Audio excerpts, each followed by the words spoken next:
Hello friends, my self अभिनव शर्मा। कैसे हैं आप लोग? आई होप सब कुछ अच्छा चल रहा होगा, पढ़ाई अच्छी चल रही होगी। Idioms and phrases it is an essential part of English grammar.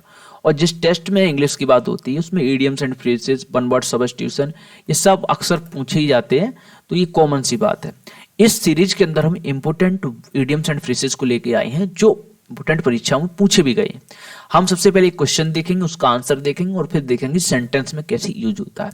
तो शुरू करते हैं बिना समय बर्बाद के। Tooth and nail. Tooth usually हम इसका अर्थ देखें तो टूथ का मतलब दांत और नेल का मतलब, नेल मीन्स नाखून, यानी किसी काम को करने में दांत और नाखून की ताकत लग जाए, पूरी ऊर्जा लग जाए, पूरी शक्ति लग जाए, उसको बोलेंगे टूथ एंड नेल का प्रयोग किया गया। तो विथ स्ट्रेंथ एंड फ्री, इसका राइट आंसर होगा विथ स्ट्रेंथ एंड फ्री। अब जैसे एक सेंटेंस में यूज करें, टू क्रैक यूपीएससी एग्जाम भी need an effort which is, हम कह सकते हैं which is tooth and nail. To crack UPSC exam we need an effort which is tooth या double O and nail.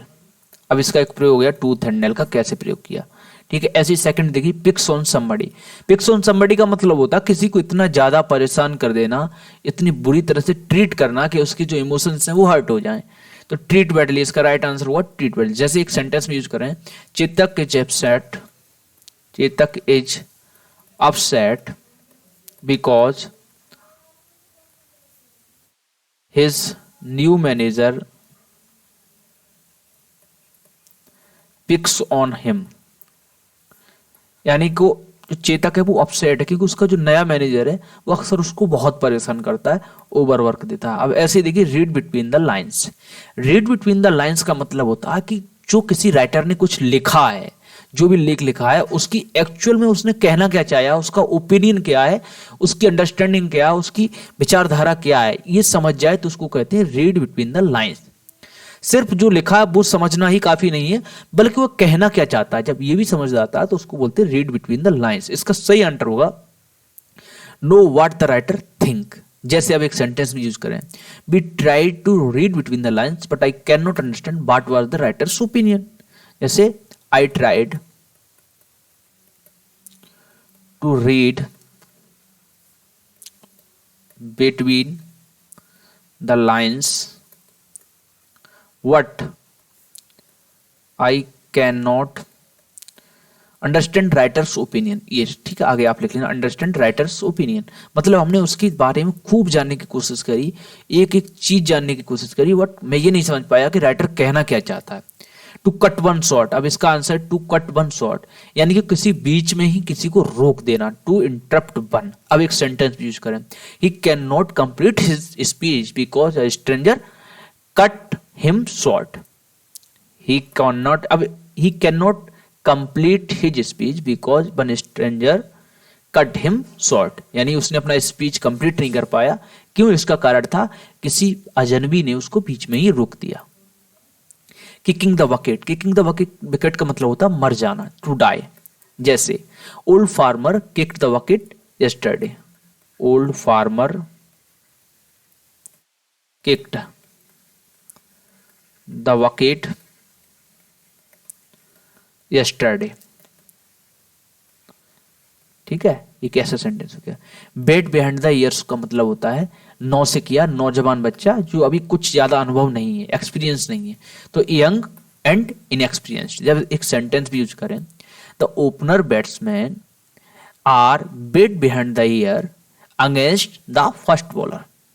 The opener batsman are bet behind the ears against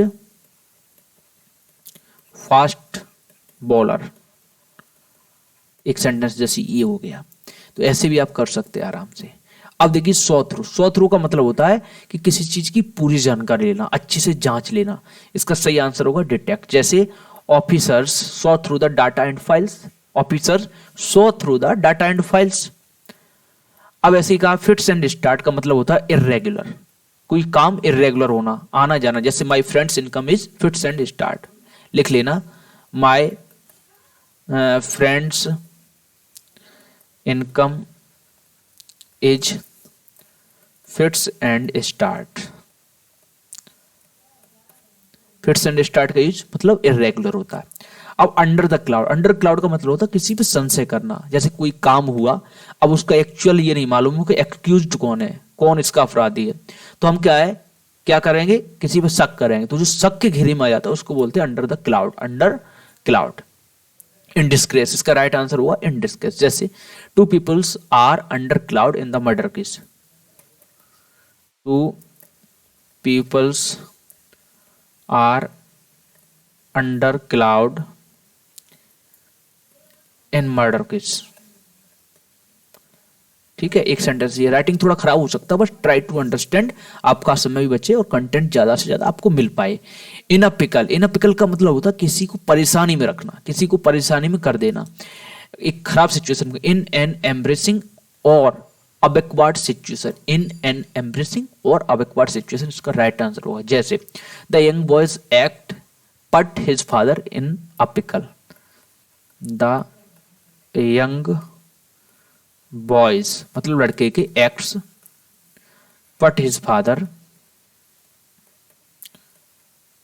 in a pickle, मतलब एक बच्चा है उसने कुछ ऐसे act कर दिए जिससे कि उसके पिताजी हैं वो परेशानी में आ गए, एक खराब सिचुएशन में आ गए, दिक्कत में आ गए। स्लिप ऑफ का मतलब होता है शांतिपूर्वक निकल जाना, भाग जाना, इसका लीव क्वाइटली, इसका राइट आंसर होगा लीव क्वाइटली। जैसे the robber slip of today from police, the robber slipped of today from the police, यानी कि एक चोर था वो पुलिस से बचकर भाग निकला।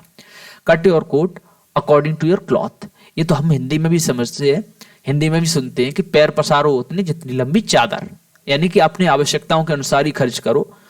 अब ये नहीं है कि आपकी कीमत है 25 रुपए की और आप खर्च कर रहे हो 30 रुपए। अगर 25 रुपए की कीमत है तो 24 या 23 रुपए ही खर्च करो, पैर पसारो उतने जितनी लंबी चादर। तो इसका राइट आंसर होगा live within your means, live within your means. If, अब एक सेंटेंस यूज करेंगे, if you don't cut your coat according to your cloth then you may become into trouble. अगर आपने ऐसा नहीं कर, मतलब ऐसा नहीं किया तो आप क्या परेशानी में आ सकते, सेंटेंस में हो सकता है। होल्ड योर टंग, होल्ड माने क्या, रोक के रखना, टंग मानी जीभ, तो बी साइलेंस, अपनी जीभ को रोकना मतलब क्या होगा, साइलेंस हो जाना, बी साइलेंस, एकदम शांत हो जाना। अब एक सेंटेंस के लिए यूज करें, जैसे we should hold our tongue, hold our tongue when elders are talking,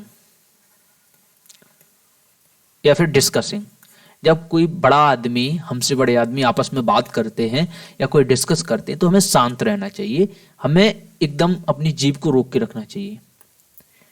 turn up, अब टर्न अप का सामान्यतः हम देखते हैं जब, जैसे हमने कभी कोई अपनी बॉल है तो बॉल को जब हम डालते हैं पानी में तो क्या होता है, कुछ समय के लिए वो नीचे जाएगी यानी कि डिसअपियर हो जाती है, और फिर कुछ समय बाद फिर वो ऊपर आती है, उसको हम अक्सर बोलते हैं टर्न अप, टर्न अप कहते हैं ना। तो इसका मतलब साधारणतः ये होता है कि कोई चीज कई समय से जब गायब रहती है और अचानक उसका ऊपर आ जाना या दिखाई पड़ जाना, उसको बोलते हैं टर्न अप। इसका सही उत्तर होगा अपीयर। जैसे my shoes turn up on road when I was walking, my shoes turn up on road when I was walking, जब मैं घूम रहा था तभी मेरे शूज जो थे वो हमें दिखाई पड़ गए, पता चल गए। बैड ब्लड, बैड ब्लड का मतलब होता है किसी से नफरत करना, फीलिंग हेटेड, इसका सही उत्तर होगा फीलिंग हेटेड। जैसे Pakistani soldiers are bad blood to Indians, Pakistani soldiers are bad blood to the Indians. Lays out का मतलब होता है खर्च करना, अपना जो खर्चा होता है उसको बोलते हैं खर्च करना, स्पेंड्स। जैसे ही lays out 50% off his income on lifestyle, लिख लेना, he lays out 50% off his income on lifestyle, ये कर लेना आराम से। अब फ्री हैंड, फ्री हैंड का मतलब होता है मतलब कोई भी डिसीजन लेने के लिए आप एकदम फ्री हो, उसको बोलते हैं फ्री हैंड। कंप्लीटली लिबर्टी, इसको आप बोल सकते हैं कंप्लीटली लिबर्टी भी हमारे पास, एकदम कोई बाधा नहीं है, हम कुछ भी करें, कोई पूछने वाला नहीं, कोई कंट्रोल नहीं, उसको बोलते हैं फ्री हैंड। जैसे I have free hands regarding my marriage, I have free hands regarding my marriage. ऐसे डी फियर का मतलब होता है किसी को सुन के भी अनसुना कर देना, किसी को सुनकर भी अनसुना कर देना। तो रिफ्यूज ऑबे इसका राइट आंसर होगा, refuse obey. He turned a deaf ear, ऐसे लिख देना, he turned a deaf ear towards her parent, towards, एक मिनट, टुवार्ड्स हिज पेरेंट्स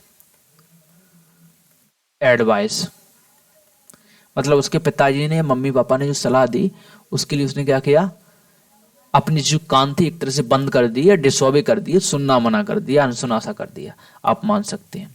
तो उसी के साथ साथ थैंक यू, उम्मीद आपको जरूर पसंद आया होगा। लाइक शेयर एंड सब्सक्राइब जरूर करिएगा। उम्मीद है आपको पसंद आया होगा, आप हमसे ज्वाइन भी हो जाइए आगे की इसी प्रकार की सीरीज पढ़ने के लिए, वन वर्ड सब्स्टिट्यूशन पढ़ने के लिए, ईडियम्स फ्रेसेस पढ़ने के लिए, अपोजिट पढ़ने के लिए, एंड ये सब हैं सिनोनियम एंटोनियम्स, ये सब पढ़ने के लिए आप मेरे से जरूर जुड़ जाइए। थैंक यू जी के साथ।